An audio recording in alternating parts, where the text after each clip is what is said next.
네, 안녕하세요.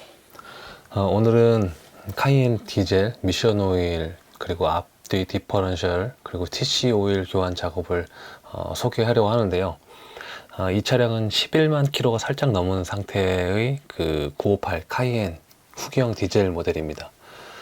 작업하는 것을 보여드리면서 동시에 그 미션 오일을 비롯한 국물류 교환 주기에 대한 저의 그 어떤 그 딜레마에 대해서 한번 이야기를 좀 해보려고 합니다.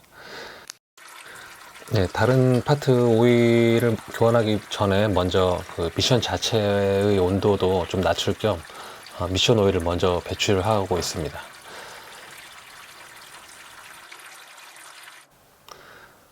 네, 오일팬을 탈거했는데요.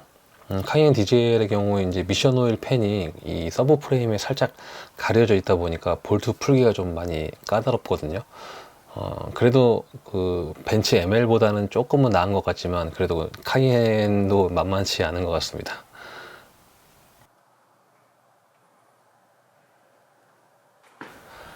네, 그리고 이 드레인된 오일인데 상태가 좀 좋지 않죠.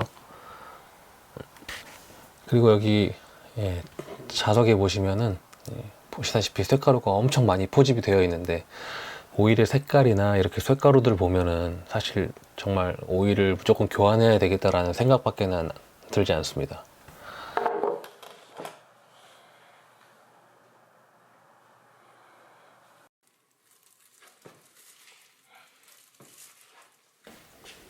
네, 미션이 어느 정도 좀 식어야 되기 때문에 미션의 온도가 내려가는 것을 기다리면서 앞 디퍼런셜 오일을 한번 교환해 보겠습니다. 이게 차 크기가 작으면 이 앞 디퍼 오일 교환하기가 좀 까다로운데 큰 차들은 그래도 상대적으로 좀 여유가 있어서 좀 작업하기가 수월한 편이에요. 지금 이제 위에 주입구 볼트 먼저 이제 풀어주는 게 좀 우선적으로 되어야 되고요. 11만 킬로 만에 처음 교환하는, 네, 여기 초점이, 네, 지금 보시면 이 주입구의 볼트 상태, 쇳가루가 좀 앉아 있는 거 보실 수 있죠.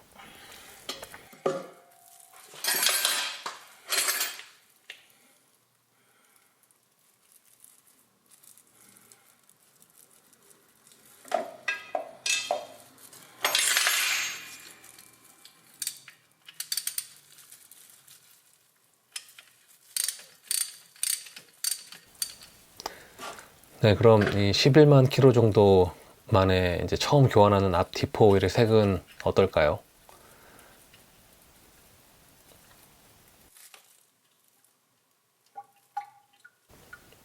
보시다시피 뭐 색이 좀 좋지 않게 나오는데 그래도 지금 떨어지는 거 보시면 지금 가늘게 떨어지는 것도 상태가 좀 나쁘지 않잖아요.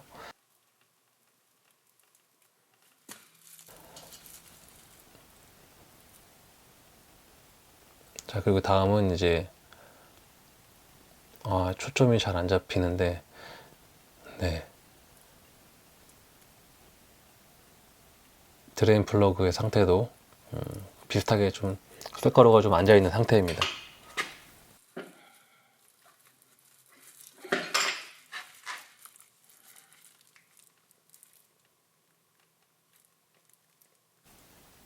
초점이 잘 잡기가 쉽지 않은데, 네, 이렇게 일단은 플러그들은 깨끗하게 클리닝을 해주고 그 다음에 이제 신유를 위로 주입을 해서 이제 작업을 마치게 되는데,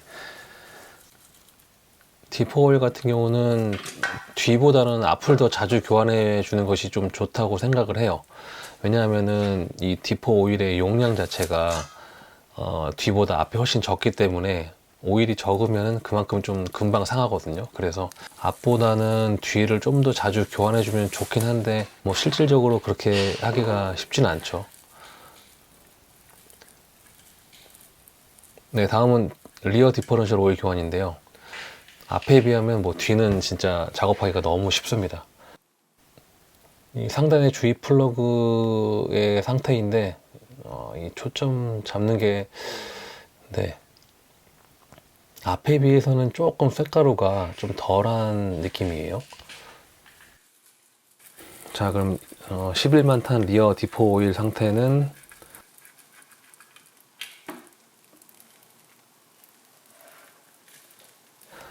앞에보다는 확실히 좀 색깔이 많이 좋죠. 아까 그 주입 플러그도 그렇고 이 오일 상태도 나쁘지 않은 것 같아요. 앞 디퍼보다 훨씬 더 색깔이 좋죠. 보통 이제 둘 다 한 번도 안 했다는 가정하에 보통은 뒤보다 앞이 더 오일 상태가 안 좋은 것은 맞는데, 제가 예상했던 것 이상으로 뒤 디퍼 오일의 상태는 좋네요. 뭐 물론 전차주분이 뒤만 한번 교환하셨을 수도 있는데 제 경험상 10만 킬로 만에 디퍼 오일을 빼게 되면 우리가 생각하는 것만큼 그렇게 막 새까맣게 나오는 경우가 많지 않습니다. 그리고 이게 또 브랜드별로 조금 더 색깔이 좀 다르기도 하고요. 보통은 좀 BMW가 조금 더 까맣게 변하는 스타일이고, 그리고 이렇게 포르쉐나 아니면 저기 그 벤츠 같은 경우도 생각보다 디퍼런셜 오일이 그렇게 막 색깔이 까맣게 변하진 않아요. 다음으로는 이제 트랜스퍼 케이스 오일을 교환을 하려고 합니다. 근데 이 카이엔 트랜스퍼 케이스 같은 경우, 그리고 뭐 ML도 마찬가지고, 이렇게 좀 덩치가 큰 차의 그 트랜스퍼 케이스 같은 경우는 오일의 양이 많다 보니까 위에 주입구 볼트는 살짝만 풀어주고 그 다음에 이제 밑에 드레인 플러그를 풀게 되면 이렇게 오일이 한 번에 막 쏟아져서 옆으로 튀는 일이 없습니다. 그래서 최대한 이제 작업을 깔끔하게 하기 위해서 일단은 천천히 쏟아지도록 위에 주입 플러그를 닫아 놓고 이렇게 볼트를 푸는 겁니다. 근데 역시나 보셨듯이 색깔이 또 좋지 않았죠, 사실. 일단 최대한 드레인으로 기다려주고 이제 한 방울씩 한 방울씩 떨어지는데, 이제 저기 안에도 약간의 오일이 고여 있어요. 그래서 아주 미세한 양이긴 하지만 이제 석션으로 한번 좀 더 빨아줘서 더 이상 한 방울도 떨어지지 않을 때까지 석션을 한번 해주고 그 다음에 볼트를 잠근 후에 신유를 주입할 예정입니다.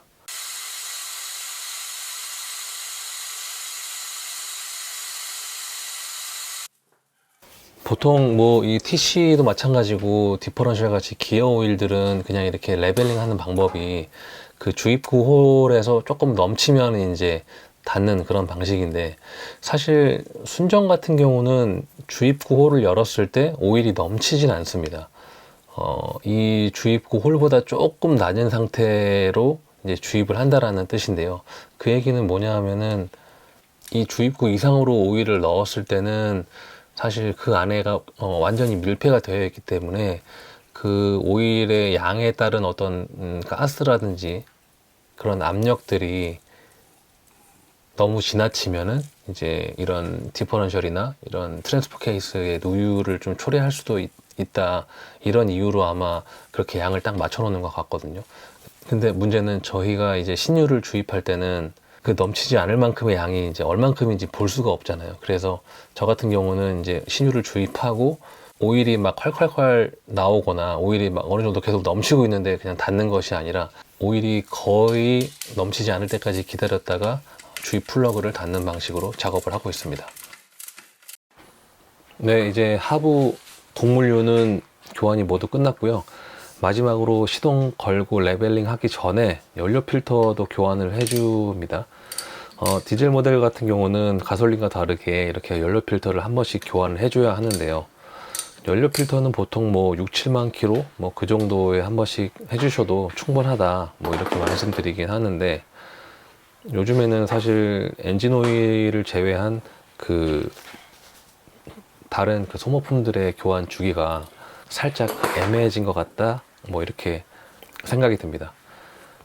제가 자동차를 처음 만졌던 약 한 14년 전으로 거슬러 올라가면, 그 당시에는 사실 그 미션 오일과 같은 그 엔진 오일에 비해서 상대적으로 그 주기가 긴 그 오일들을 교환해주지 않으면 실제로 해당 파트에 문제가 생기는 경우가 많았거든요.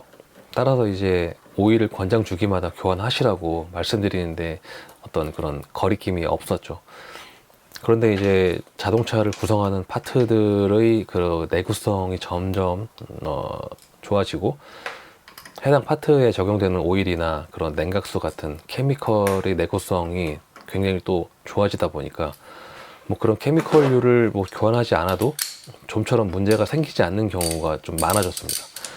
그 BMW의 그 ZF 미션을 좀 예로 들어보면, 그 예전 그 6단 시절에는 미션 오일을 교환하지 않고 막 10만 킬로 이상 타게 되면 변속감이 달라지는 경우가 허다했고, 또 그 심지어 미션 오일을 교환했는데도 한 20만 킬로 되면은 미션이 망가지는 경우도 꽤 많았습니다. 근데 이제 8단으로 넘어오면서 내구성이 정말 뭐 비약적으로 말도 안 되게 강해졌어요. 그래서 정말 우주 최강의 미션이다라고 이야기를 하는데, 이 ZF 8단 미션의 컨디션을 그 신차와 뭐 별 차이 없이 계속 이렇게 유지를 하려면 대략 8만 킬로 정도마다 교환을 해주면 좋다라고 이렇게 되어 있는데, 문제는 이게 8만을 넘어 뭐 10만, 뭐 20만 넘게 미션 오일을 교환하지 않고 타도 미션이 뻗는 경우가 거의 없습니다. 제가 작업했던 차 중에 그 20만 킬로가 넘을 동안 그 엔진 오일이나 브레이크 오일을 제외한 다른 오일은 뭐 일절 교환하지 않고, 심지어 뭐 연료 필터도 처음 교환했던 차들도 많거든요. 그렇게 20만 킬로 넘어서 미션 오일을 교환하게 되면 그 차 미션 오일 팬 안에 있는 그 자석에 더 이상 그 포집이 안 될 정도로 막 뚱뚱하게 막 그렇게 막 쇳가루가 붙어 있거든요. 그런데도 그렇게 20만 킬로 넘어서 아무것도 안 해도 뻗지 않고 잘 다녔습니다. 물론 그 미션 오일을 교환을 하면 차가 엄청 부드러워지는 것을 경험하실 수 있고, 그 미션 오일의 상태가 안 좋으면 안 좋을수록 그 체감은 더 커지는데, 그 제가 평소에 즐겨보는 그 원모터스나 뭐 메카닉 모터스 채널, 아니면 또 어디가 있죠, 그 제이특공대, 뭐 메르카바, 뭐 이런 정비업체 대표님들은 맨날 고장난 차들만 보시기 때문에 오일 관리를 잘 하시라고 말할 수밖에 없는 입장이세요. 물론 저도 오일 관리를 잘 하라고 말씀을 드리긴 하지만, 사실 그분들은 맨날 고장난 차들만 보시고, 저 같은 경우는 이제 고장 수리는 못하고 오일 교환이나 뭐 브레이크 패드, 디스크, 점화 플러그 같은 그런 소모품 교환만 위주로 하다 보니까 고장 나는 차들보다 고장 안 나는 차들을 훨씬 많이 보게 되거든요. 그렇다 보니까 이제 저로서는 그 교환 주기를 꼭 지키셔야 한다고 말씀드리기가 상당히 좀 요즘에 애매합니다. 물론 차량 관리를 잘 하시는 분들, 또 그렇게 잘 하시려는 분들에게는 제가 어떻게 하시라라고 좀 이렇게 권하고 추천은 드리지만서도, 뭐 연료 필터를 포함한 뭐 곡물류를 20만 킬로 될 때까지 아무것도 교환하지 않아도 차가 주행이 일단은 되니까 뭐 무조건 교환해야 된다고 제가 자신 있게 말하지 못하는 것이죠. 참고로 그 미션 오일을 뭐 10만 킬로마다 교환하시라고 추천을 드리는 미션은 뭐 ZF 8단이나 뭐 벤츠 7단, 9단 같은 그런 후륜 구동 미션을 이야기하고요. 대표적으로 이제 IC 미션과 같은 그 전륜 구동 미션은 그보다 짧은 한 7만 킬로 정도마다 교환하시는 것을 좀 권장을 하고 있긴 합니다. 왜냐하면 전륜이 후륜 대비해서 미션도 작고, 또 후륜 미션 대비 오일의 양도 훨씬 적기 때문에 그렇습니다.